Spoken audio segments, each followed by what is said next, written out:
we're in the era where learning is less important than unlearning. How do we unlearn? How do we let go? Forgive yourself and other people for being who they are. You know, how much of dialogue is pissing on people for being who they are? You know, for what? What's the gain? Just forgive people. You don't have to agree with people. Just forgive people for being who they are, and forgive yourself for being a human. It sounds pretty simple.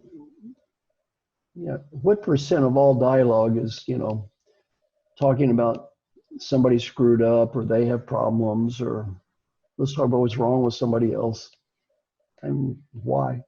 If you can do something about it, great. And if you're not, let it go. In my book, Triggers, I have another question to ask yourself before you deal with any topic. Am I willing at this time to make the investment required to make a positive difference on this topic? Am I willing at this time to make the investment required to make a positive difference on this topic? The answer is yes, you do it. Go for it. The answer is no, let it go. How much of our lives have been spent on topics we're not going to change? Why? Peter Drucker said, we're not here on earth to prove we're smart. We're not here to prove we're right. We're here to make a positive difference. If you're not going to make a positive difference, why are you spending your time?